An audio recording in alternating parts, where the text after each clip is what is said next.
Bonjour à tous, bienvenue dans Cult & Click pour une nouvelle vidéo, Game of Thrones. La série est terminée depuis 2019 et on a envie de vous en reparler, de vous reparler de cette saison 8. Il y a beaucoup de gens qui découvrent Game of Thrones, notamment avec la sortie de House of the Dragon. On voit sur nos anciennes vidéos de la saison 8 des gens faire des commentaires, participer aux théories qu'on avait fait notamment à l'époque. Et peut-être que ces personnes ne comprennent pas la baisse de qualité que subit la série sur la dernière saison. Baisse de qualité qui est unanimement reconnue. La série, la saison dans son ensemble, s'est fait même après coup review bombé sur IMDb notamment, parce que des épisodes qui avaient été salués comme excellents dans la saison 8, comme l'épisode 2 a eu une tonne de très mauvaises notes après coup. Il y a eu une énorme déception. Notamment sur le final. Dans cette vidéo, on va revenir sur les raisons de pourquoi est-ce qu'il y a eu autant de déception. Qu'est-ce qui a amené finalement Game of Thrones à faire une sortie de route alors que la série était si magnifiquement lancée. Est-ce que tout est à jeter aussi dans cette saison 8? On en reparlera en fin de vidéo. Pour en parler, bien évidemment, mon compère de la garde de nuit, mon cher Greg, comment vas-tu? Salut, ça va? On s'ennuie sur le mur. En effet. Alors du coup, mon cher Greg, pourquoi est-ce que cette saison 8 déçoit, a été un échec? Il y a plein de points, on va les aborder les uns après les autres, on va voir si on est tous les deux d'accord sur tous ces points-là. Je te laisse commencer, vas-y.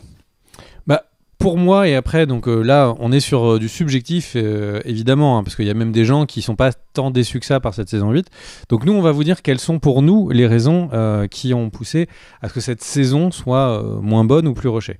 La première raison, c'est que les showrunners, ils devaient partir. Alors, quand je dis devaient partir, on avait couvert à l'époque déjà pas mal de news. Ils avaient un train à prendre. C'est un peu ça. Ils avaient un train un peu tout rouge à prendre. Et en fait, le truc, c'est que... pourquoi tout rouge, vous allez savoir. En gros, le truc, c'est qu'on ne couvrait, quand on était en train de regarder la saison 6, qui commençait à être diffusée, il y a eu très vite des messages que les showrunners, en fait, voulaient terminer Game of Thrones en une saison. Donc, il n'y aurait eu qu'une saison 7. Puis on avait des nouvelles un peu comme ça toutes les semaines de quelqu'un de l'équipe de Weiss et Benioff, donc des créatifs, des personnes de HBO. On entendait qu'en fait la saison 8 aurait plus d'épisodes, plus long, et puis la saison 7 pardon. Et puis après on a entendu qu'en fait il y aurait une saison 8 mais qu'il y aurait très peu d'épisodes. Donc on sentait clairement, et Weiss et Benioff là pour le coup l'ont dit publiquement, donc il n'y a aucun doute, HBO voulait que la série dure plus longtemps. Eux voulaient qu'elle soit raccourcie et ils ont transigé sur 8 saisons. Après, le truc, c'est que le contexte autour de ça, c'est que Weiss et Benioff, en fait, avaient une pression sur eux démentielle. C'était le show qui attirait le plus de regards de toute la planète et ils devaient aller vivre sur les lieux du tournage qui étaient bien loin de leur famille et souvent en interview, on sentait que au fur et à mesure des saisons, ils commençaient à psychologiquement ne pas être dans la même optique joyeuse de continuer. Et je pense, et là c'est mon avis personnel, mais quand on voit les interviews qui menaient, notamment pas les interviews officielles de HBO, celles qui étaient un peu entre les deux, entre les saisons et tout, on avait la sensation de voir des personnes qui étaient un petit peu en train de rentrer dans un burn-out, ou si on va pas jusqu'au burn-out, en tout cas qui étaient en train de sombrer psychologiquement et qui avaient envie juste de changer d'air et de rentrer chez eux. Donc première raison avancée, c'est tout simplement que les showrunners ne pouvaient plus continuer psychologiquement et qu'il fallait arrêter la série au plus vite. Il y aurait peut-être... Ils avaient aussi d'autres projets. Puisque tout à fait. On le sait. Il y a du côté d'HBO, on le disait, ils voulaient beaucoup plus de saisons. Martin avait dit que pour lui, la série aurait pu continuer de bien nombreuses saisons. Je sais plus si une fois il n'avait pas fait un truc en disant une dizaine de saisons de plus ou 10 ou 12 saisons. Moi, je me rappelle de 5. Et 5 de plus, c'est ça à la 8, donc ça faisait 12 saisons. Et donc au final, le truc, c'est que... 13, pardon. Et du coup, le truc, c'est que... et du côté de Weiss et Benioff, ils avaient effectivement d'autres propositions. Il y a eu l'annonce d'une trilogie Star Wars, Weiss et Benioff, qui a été publique, etc., mais qui petit à petit, suite à l'échec de la saison 8, a commencé à disparaître, jusqu'à ce qu'au final, Weiss et Benioff trouvent refuge chez Netflix pour faire le problème à trois corps que peut-être vous avez regardé ces dernières semaines. Et on peut recontextualiser quand même l'annonce à l'époque de la trilogie Weiss et Benioff sur Star Wars. Elle a été faite le jour de la diffusion de l'épisode 4 de la saison 8, qui est littéralement l'épisode qui était le moins bien noté de toute l'histoire de la série. Donc les gens étaient très déçus de cet épisode-là, et Disney choisit ce moment-là pour annoncer l'arrivée de Weiss et Benioff sur Star Wars. Et du coup, en plus, ça a été très très problématique sur les réseaux sociaux pour Weiss et Benioff et pour Star Wars, puisque les gens disaient ah ouais, donc vous abandonnez God, vous torchez la saison pour partir sur un autre projet. Il y a eu beaucoup de haine à l'encontre de Weiss et Benioff. T'as parlé de Burnout, mais on peut aussi un élément qui pour moi explique aussi peut-être la perte de qualité de la saison 8, c'est que la fatigue aussi a touché le casting. On sait que Kit Harington était pas bien et a eu beaucoup de problèmes sur la fin de la série. Il y a des acteurs qui étaient usés. Il y a eu un bras de fer aussi avec HBO sur la renégociation des contrats, et pour les principaux acteurs ont eu un très beau contrat pour terminer la série. Il y a eu un bras de fer aussi entre HBO et Emilia Clarke, qui ne voulait plus apparaître nue à l'écran, qui s'était plainte des nombreuses scènes de nus dans la série. Enfin, il y avait une ambiance autour du casting, autour de la prod, qui n'était plus autant au beau fixe que ça. Alors, je dis pas que c'était la guerre, mais en élément qui peut montrer aussi que les choses n'allaient plus très bien. Alors, c'était au moment de la lecture du scénario, puisque dans le making-of de la saison 8, on voit la fameuse scène où ils sont tous tout le casting est là en train de lire le scénario, et où on voit la réaction dépitée des acteurs. Ils sont dépités bien évidemment par ce qu'ils sont en train de lire et ce qui arrive aux différents personnages, mais on peut imaginer que la réaction aurait pu être un peu plus mesurée ou un peu plus nuancée si tout allait bien sur Game of Thrones à ce moment-là. Hein. Tu sais, même pour rebondir, Peter Dinklage, lui aussi avait dit, quand il y a eu tout un débat pour retourner la saison 8 avec d'autres acteurs, etc., et lui avait répondu que c'était beaucoup de temps très loin de chez lui, sur de longues années, et que aussi, humainement, en fait, il était content de rentrer. Il y avait tout un truc de dire le tournage avait l'air de prendre des années, mais avait l'air d'être dur. Il était dans plein de zones, notamment des zones en Angleterre, en Islande, où le climat était un petit peu... en Espagne. Oui, mais là, mon point, c'est de dire il y a des zones où il était tourné avec un climat qui était très dur, et où les acteurs avaient hâte, en fait, tout simplement de plus vivre ça physiquement, quoi. Et il y avait aussi le fantasme du cinéma pour tous, hein, parce que comme ils ont explosé avec Goth, il y a beaucoup d'acteurs qui imaginaient qu'après la série, ils allaient pouvoir faire une grande carrière cinématographique. Alors certains ont chopé des rôles, hein, bien évidemment, quasiment tous d'ailleurs, mais ça a été compliqué. Un autre point qui explique l'échec de cette saison 8, c'est lié à ce qui s'est passé depuis un certain nombre de saisons sur Game of Thrones. C'est la rupture entre HBO et l'auteur du Trône de Fer, donc George Martin. Il y en a 12, hein, il faut pas les oublier. C'est R. En fait, Martin collaborait beaucoup avec les créateurs de la série pendant les premières saisons. Et puis, il s'est éloigné, on l'a éloigné aussi, et ça, Martin s'en est à de nombreuses reprises plaint. Weiss et Benioff, c'est un des trucs que moi je leur reproche, c'est qu'ils ont un peu trop pris la grosse tête, je pense, sur la série, et ils ont mis de côté Martin. C'est une énorme erreur, parce que il y a quelque chose, quand on adapte un bouquin, déjà, c'est difficile de faire sans l'auteur, on l'a vu avec The Witcher, mais quand l'auteur en plus n'a pas terminé son œuvre, c'est encore plus dur. Et on le sent sur la fin de la série, encore plus que sur les saisons précédentes. Ce qu'il faut savoir, c'est que globalement, les livres de Martin s'arrêtent à la mort de Jon Snow. Donc, saison 6, saison 7, saison 8, il y a énormément d'éléments où les scénaristes et les showrunners sont, on va dire, en roue libre, en adaptation un peu freestyle de l'univers de Game of Thrones. On sait que Martin avait publiquement dit qu'il avait donné au showrunner des éléments sur la fin de la série. Or, après coup, Martin a un peu davantage expliqué ça, et en fait, on s'est rendu compte qu'il avait donné finalement que des petits points sur lesquels il était très attaché. Bran roi, l'explication de Hold the Door, ça c'est Martin qui l'avait expliqué au showrunner. Mais globalement, il y a énormément de points qui ne verront jamais le jour dans les livres s'ils sont terminés un jour. Et de fait, quand tu commences à travailler sur la série avec un matériel d'une aussi grande qualité que le Trône de Fer, que tu l'adaptes de manière un peu libre, hein, ils ont fait des choix dans la série qui étaient différents des bouquins, la mort de Mance Rider, etc. Et ensuite, tu te retrouves à poil parce que t'as plus les livres de Martin et en plus t'es un peu en froid avec lui. Et ben forcément, n'est pas Martin qui veut, et c'est là où on voit que le pool de scénaristes et Weiss et Benioff n'avaient pas le talent de Martin pour bien clôturer la série. Et là où on le sent, c'est bien évidemment, et là je rejoins un des éléments qui toi t'avais le plus déçu mon chat grec, c'est la fin du Night King. On peut imaginer que du côté de Martin les choses étaient différentes.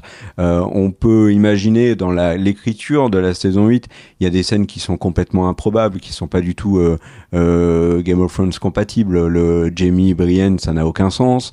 Le dernier épisode, moi, m'a sidéré. La sœur de Théon n'est plus du tout le même personnage qu'on avait vu précédemment. Vergris, pareil, métamorphosé. Enfin, il y a plein de choses qui ne fonctionnent pas dans le dernier épisode, plein de choses qui ne fonctionnent pas dans la dernière saison, qui sont liées à la qualité d'écriture et qui sont liées aux idées qu'ont eu les showrunners. Et aussi, il faut le reconnaître, ils sont un peu tombés dans la facilité. Tu vois, le Clegane Ball, c'était notre fantasme, l'affrontement entre la montagne et le limier. Et ben ils nous l'ont donné bêtement. Qu'est-ce qui nous dit que Martin l'aurait fait réellement dans les bouquins ? On n'en sait rien. La série, moi je te donne un exemple qui, à mon avis, est loin d'être bête. Vu la popularité d'Oberyn Martell et la qualité du casting qui avait été fait avec Pedro Pascal, on peut imaginer qu'avec un personnage de cette qualité-là, les showrunners, s'il n'y avait pas eu Martin qui le shootait à la fin de son duel contre la montagne, on peut imaginer que les showrunners l'auraient pas tué, Oberyn. Il aurait été dans la série encore, etc., etc. Ils n'ont pas la prise de risque de Martin, et c'est aussi un des éléments qui déçoit, je pense, dans la dernière saison, c'est qu'on n'a pas d'éléments scénaristiquement qui sont waouh. On a Arya qui jump, ok, mais c'est l'héroïne qui tue le méchant. On a la mort de Cersei et Jaime, mais c'est des méchants. On a la mort de Ron Greyjoy, mais c'est un méchant. On n'a pas le sentiment de perdre des personnages majeurs comme l'aurait fait Martin. Ok, on perd Missandei, mais voilà. Alors je pense que la chute de Dany... Oui, si je peux me permettre, il y a... pour à la fois un peu contredire et renforcer ton point, il y a des morts grandiloquentes, énormes à l'image dans cette saison 8, comme par exemple celle d'un des dragons de Daenerys. Et donc pour à la fois un peu contredire, mais en même temps renforcer ton propos, je pense qu'un des soucis, c'est qu'ils ont tenté, il y a notamment une mort hyper tragique, hyper violente d'un des dragons de Daenerys quand elle va entre Port-Réal et Père Dragon.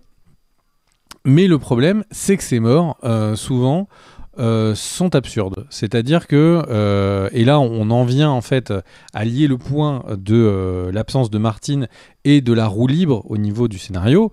Il y avait à l'époque... Celle de Varys.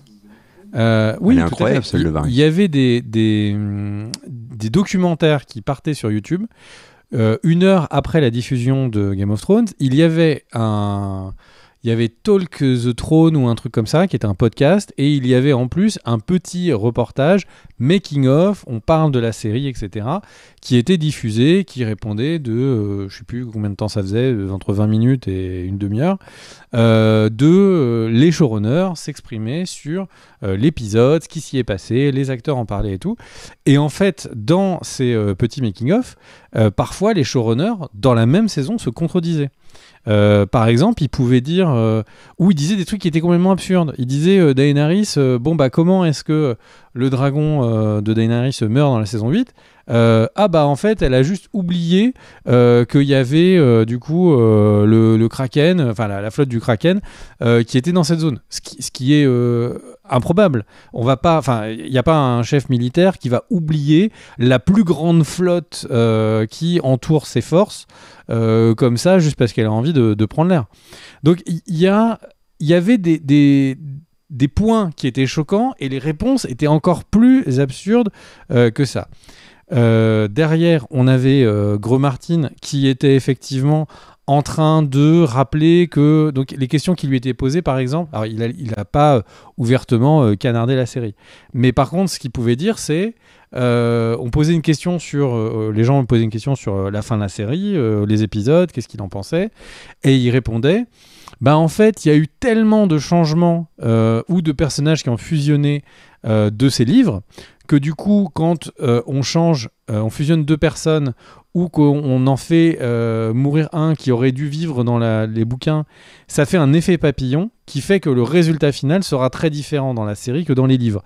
Donc, en disant ça, il désavouait en plus les choix des showrunners. Donc, comme le dit Kerr, donc c'est là où je vais dans ton sens, les choix qui étaient faits étaient de moins bonne qualité que le reste de la série parce qu'ils n'avaient pas la matière des livres de Martin pour pouvoir s'ancrer.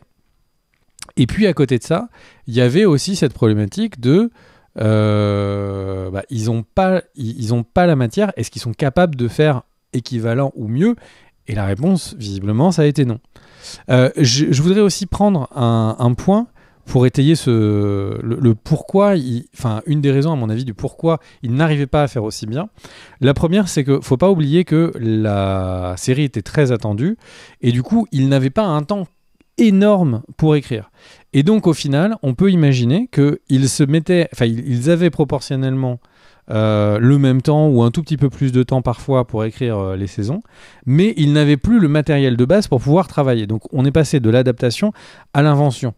Et l'invention aurait mérité du coup plus de temps, sauf que la série était tellement attendue que certes, il y a eu des reports un peu de temps, mais visiblement pas assez. Et on se rappelle du premier point, avec des personnes qui avaient juste envie de clôturer la saison dès que possible.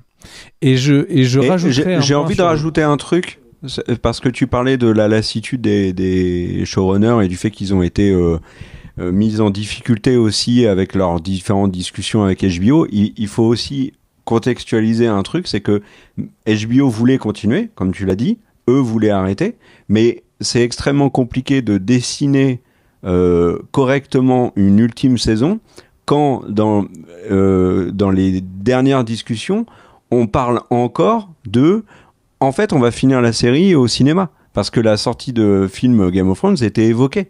Donc pour les scénaristes et les Weiss et Benioff, c'était très compliqué. C'est pour ça aussi, à mon avis, qu'on a ce sentiment de cette dernière saison qui est rushée.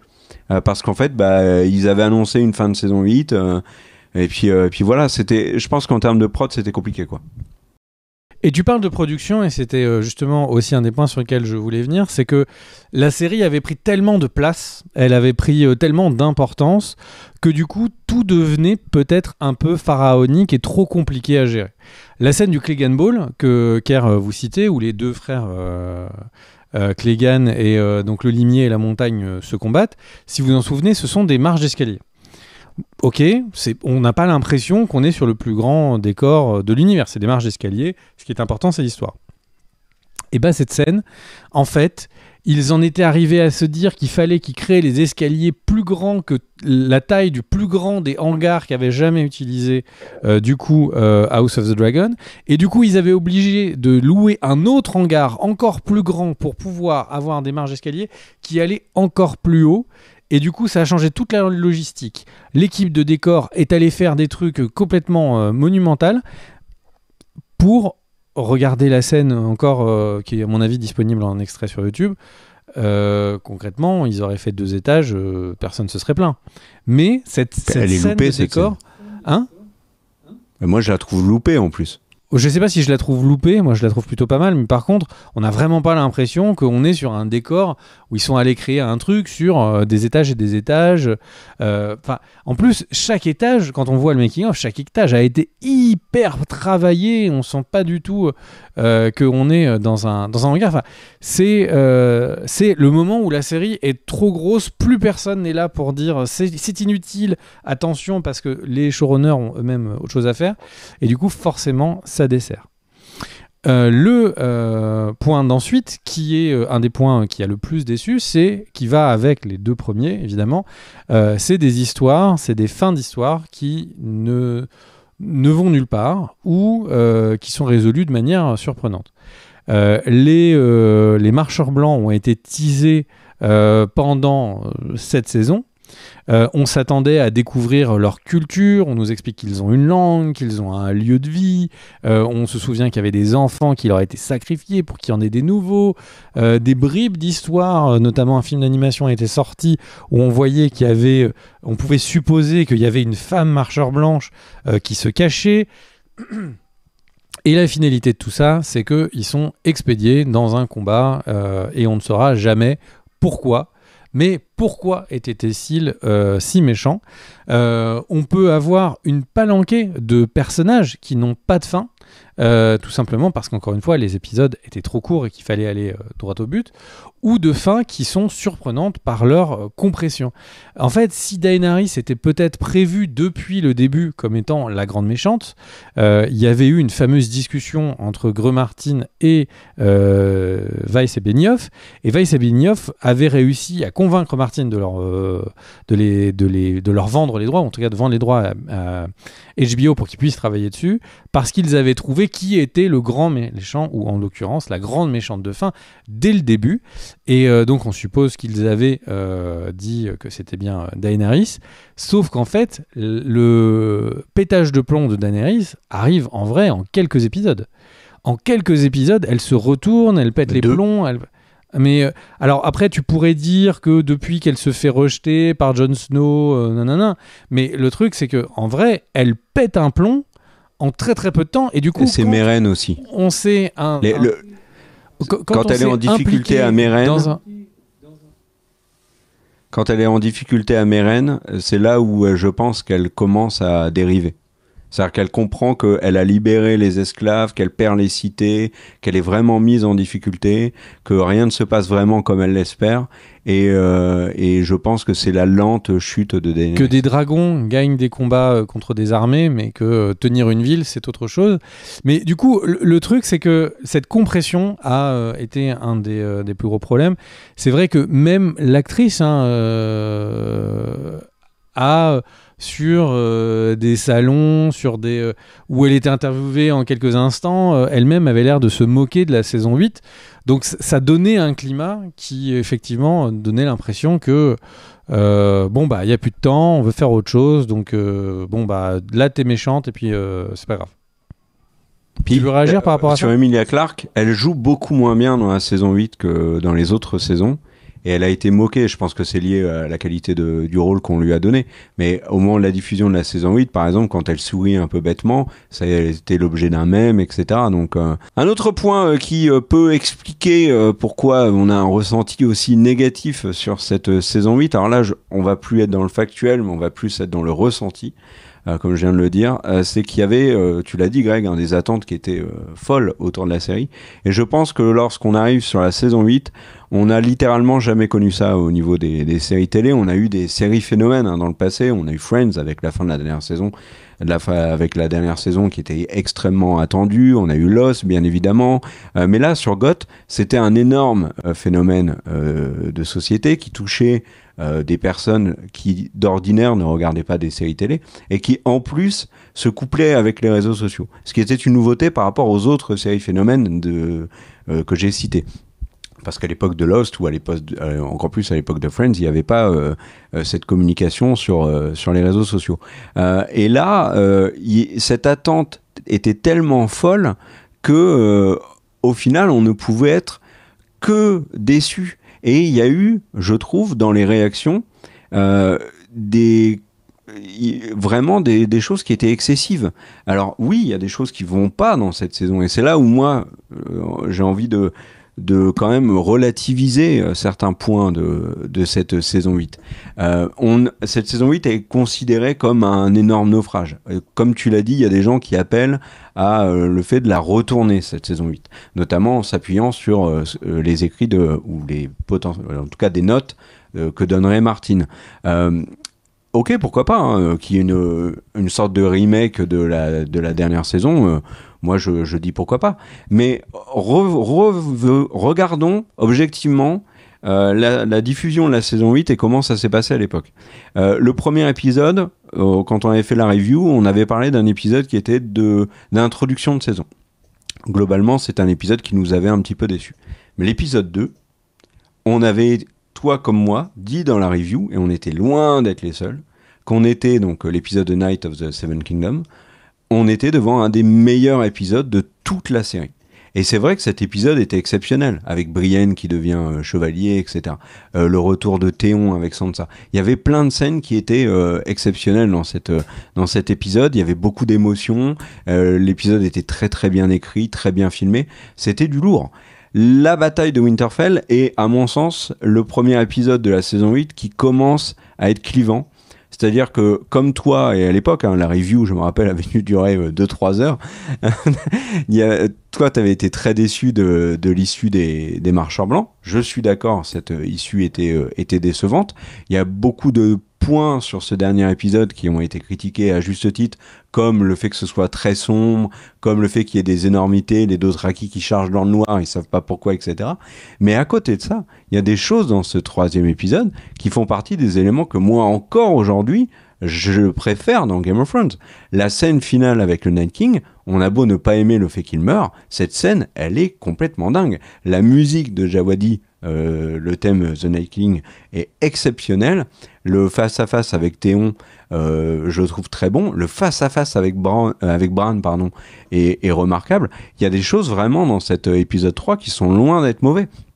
Et là où je pense les choses ont vraiment sombré, c'est l'épisode 4, qui est un épisode qui enchaîne les erreurs. Tu as parlé d'une des erreurs, alors je me demande si Varys meurt pas aussi dans l'épisode 4. Il me semble, hein, que Varys meurt dans l'épisode 4. Mais le Jaime et Brienne, c'est improbable. Tu as parlé, toi, de la mort du dragon. Enfin, il y a plein de choses dans cet épisode 4 qui ne fonctionnent pas.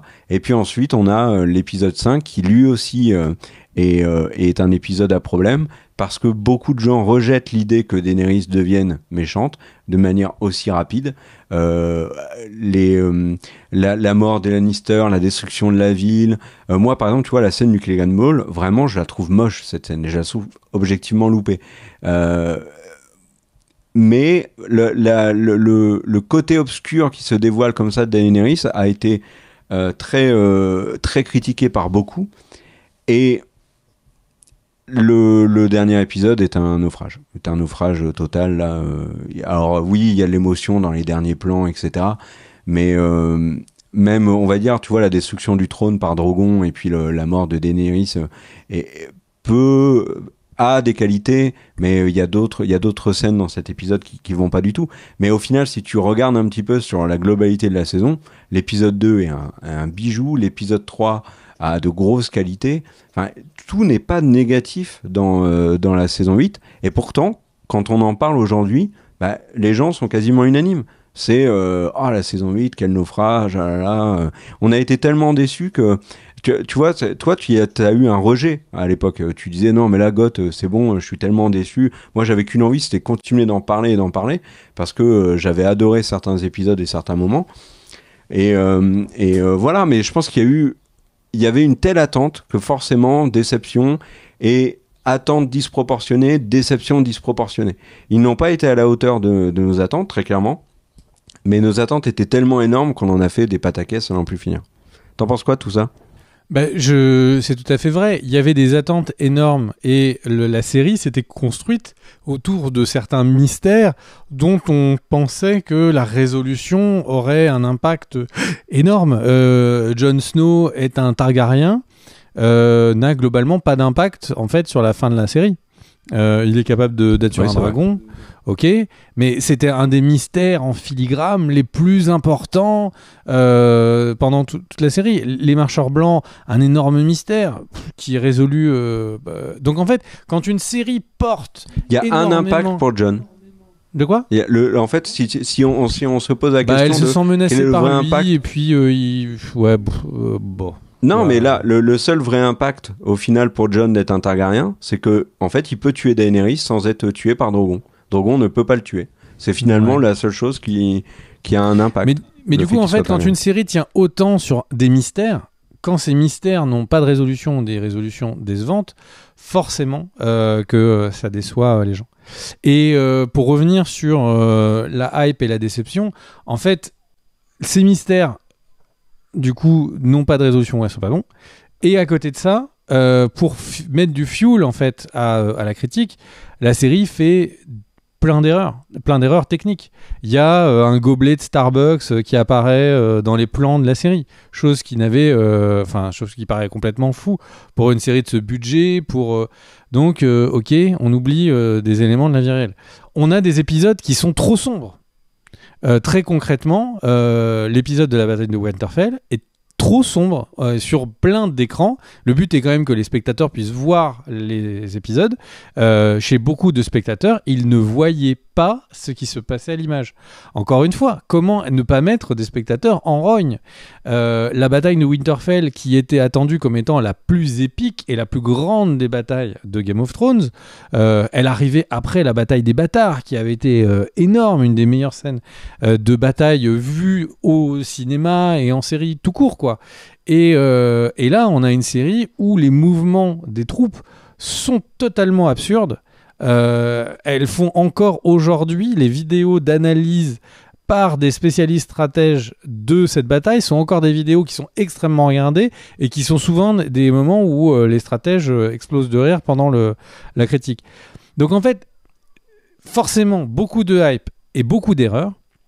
Ça mène évidemment à un problème. Et pour moi, quand beaucoup de mystères n'ont pas de résolution, pour moi, le point, et qui est un peu mon point final, le plus gênant peut-être sur cette... un des points les plus gênants de cette saison, c'est que Bran, au final, soit le roi.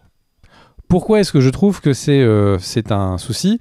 C'est parce qu'en fait, on nous présente vraiment Bran comme étant quelqu'un qui connaît donc l'avenir, et en fait, ça voudrait dire que Bran sait depuis déjà un certain temps qu'il va y avoir tant de morts en tel endroit, tant de morts tant de personnes qui vont mourir pour cette raison, les uns contre les autres, etc. Et que il a bien vécu avec tout ça et que maintenant il est le roi. Et en fait, ça rend rétrospectivement les saisons d'avant moins bonnes. Parce que d'un seul coup, on se dit... Mais on se dit que du coup, la qualité du mystère qui tenait la saison d'avant avec l'arc de Bran, en fait, si sa résolution est un peu absurde, alors c'était un peu absurde de voir ce qu'il faisait. Ou pourquoi était-il perdu alors qu'il savait où il allait ? Donc au final, cette saison 8, à plusieurs égards, Daenerys, le fait de croire en la cause de Daenerys qui va casser la roue, etc. Le fait que sa résolution soit aussi mauvaise donne l'impression aussi que du coup tout ce qu'on avait vu avant qui avait créé un enthousiasme n'était pas justifié. Donc cette saison 8 casse aussi les saisons d'avant et c'est pour moi le dernier de ces crimes et une des dernières raisons pour lesquelles elle est aussi mal aimée, c'est parce que les gens n'ont pas envie que ce qu'ils aiment soit détérioré, tout simplement.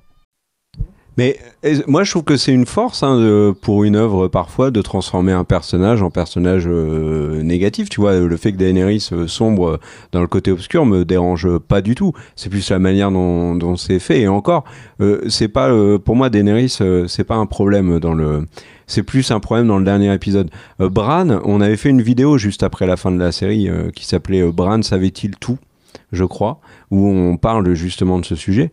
Quand il devient la corneille, il est plus perdu et on peut réfléchir au fait que il laisse les gens mourir pour arriver à la mort du Night King. C'est-à-dire, il laisse Théon, il le remercie, il sait que Théon va mourir, il sait que pour arriver au moment où Arya va réussir enfin à tuer le Night King. Peut-être qu'il est un peu comme Strange et que pour lui, il sait que c'est le seul moyen de tuer le Night King. Oui, mais après. Et voilà.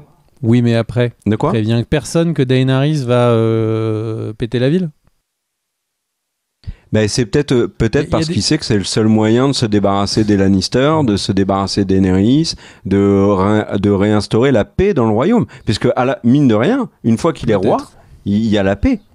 Alors on ne sait pas si la paix va durer, mais quand il prend le pouvoir et qu'il donne la main à Tyrion, la guerre est terminée. Guerre qui avait commencé avec la mort de la main de Robert Baratheon. Ouais, peut-être. En tout cas, la problématique, c'est que la mise en scène de l'ensemble de ces éléments, étant pauvre, ça appauvrit du coup le propos ou la tentative. Mais un de mes points, c'était de dire quand même que dans la saison 8, tout n'était pas acheté en termes de qualité. Et par exemple, sur la bataille de Winterfell, tu parles du côté sombre, tu parles du côté stupide de certaines actions. On est tout à fait d'accord. Mais la scène du Night King, en dehors du fait qu'il meurt et que t'es déçu, est-ce que cette scène-là, dans la manière dont elle est filmée, accompagnée par la musique, est-ce que tu l'as pas trouvée quand même marquante ? Est-ce que c'est pas une scène que tu as encore en tête aujourd'hui ? Moi, j'adore la revoir, hein. J'avoue que non, parce que moi je sens le treuil, en fait, le fait qu'elle est sur son treuil et tout. Quand elle le tue, tu sais que d'un seul coup toute l'histoire des marcheurs blancs est coupée. Donc non, j'ai pas particulièrement aimé la revoir. Non, mais je comprends la déception pour les marcheurs blancs et leur issue. Voilà pour cette vidéo, donc coup d'œil dans le rétro sur la saison 8. Moi, ça m'a fait vachement plaisir de reparler de tout ça. J'adore parler de Goth. S'il y a un truc, par contre, où la saison 8 ne déçoit pas, et là, je pense qu'on va être d'accord, mon cher Greg, c'est la partition de Djawadi est remarquable du début à la fin de la saison 8. Là, lui, ne s'est pas vautré du tout. Ouais, et là où c'est paradoxal, mon cher Greg, c'est que dans l'épisode 6, donc l'épisode final, qui est celui qui m'a le plus déçu de la série, c'est là où il y a quasiment il y a 3 des morceaux que je préfère de toute la série. Donc voilà. Merci à tous d'avoir regardé cette vidéo. N'hésitez pas à mettre un commentaire pour vous dire ce que vous pensez de tout ça. Si vous voyez la saison plus belle maintenant que vous ne l'avez vue à l'époque, si vous avez d'autres éléments d'explication, mettez un like, bien sûr, aider la vidéo à sortir des méandres de l'algorithme YouTube. N'hésitez pas à vous abonner si vous voulez de nouvelles vidéos sur la chaîne, si vous l'avez aimé. Et sachez qu'il y a des vidéos sur House of the Dragon, bien sûr, à regarder. Voilà. Et moi, j'ai une petite remarque pour terminer, mon cher Greg. Imagine le final de Lost, mais à l'époque des réseaux sociaux. Ça aurait été un carnage monumental. T'es d'accord avec ça ? Ah oui, c'est sûr. Puisque même aujourd'hui, il y a des échos. Oui. On voit de l'ondulation sur le lac après que le petit caillou a été jeté il y a autant d'années. Des bisous à tous, on se retrouve très vite. Ciao, ciao.